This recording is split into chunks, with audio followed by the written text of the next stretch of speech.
PhonePe processes billions of transactions every month. Google Pay lets people send money for free. And somehow these companies became worth billions of dollars, which makes absolutely no sense. Because if nobody is paying for the transaction, then who's making the money? And honestly, this question bothered me for a long time because traditional finance was always simple. Banks made money from the fees, credit card companies took the cut. But every transaction had a friction built into them. Then UPI arrives, and suddenly millions of people start moving money for free. No fee for the sender, no fee for the merchant, nothing. And yet, somehow, some of the most valuable internet companies in India are now built on top of this free system, which means one of the two things is happening. Either these companies are irrational, or we are misunderstanding what business actually is. And it turns out the payment was never the product, the payment was a bait. Yes. A few years ago, paying online still felt intentional. You typed out the card numbers, entered the OTPs, and waited for those loading screens. We felt the transaction happening. But today, we just scan, tap, and it's done. Money now moves so smoothly that most people barely think about payments anymore.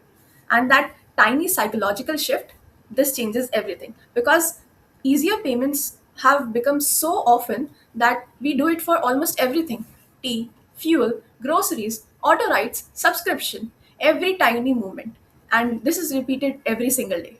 And this is what makes payment applications fundamentally different from every single other app on your phone. You might open a shopping app once a week, book flights maybe every few months, but payments have become a routine behavior, a habit. And this habit is one of the most powerful economic forces on the internet because once behavior becomes automatic, it becomes predictable. And predictable behavior, it is highly monetizable. That's the real business model. Not payments, but behavior. And India became the perfect environment for this transformation because UPI didn't just digitize the payments, it removed the friction from payments at a population level.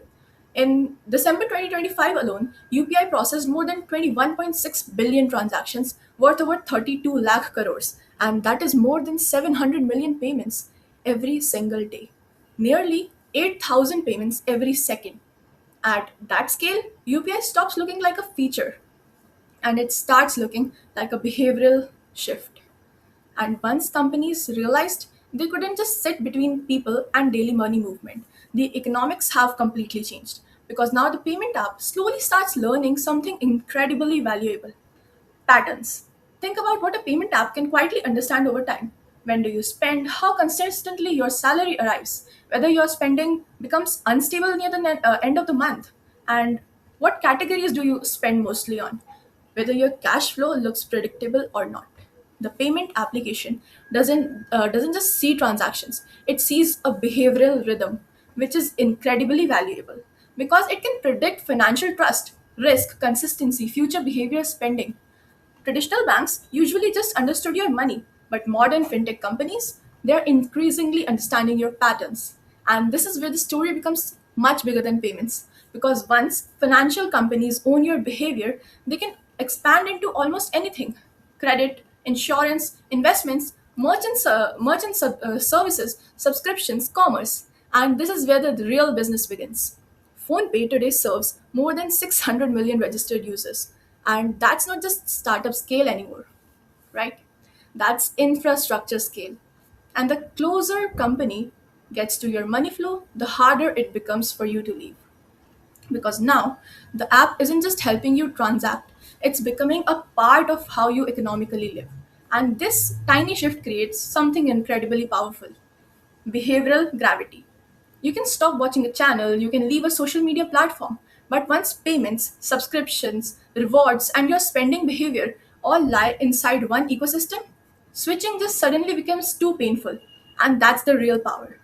This is why almost every single major internet company is moving towards finance. E commerce companies launching wallets, messaging apps suddenly introducing payments, ride sharing apps entering lending, because finance creates something much deeper than engagement. It creates retention infrastructure. And this is where the internet itself is quietly changing. The old internet monetized attention. The new internet It is monetizing the behavior. And the next layer after payments is credit, the credit. Traditional banks relied heavily on paperwork, salary slips, credit history, but modern fintech increasingly relies on behavioral signals like your cash flow, transaction consistency, and rhythm. So, your financial behavior slowly becomes your financial identity. And this is already happening at an enormous scale.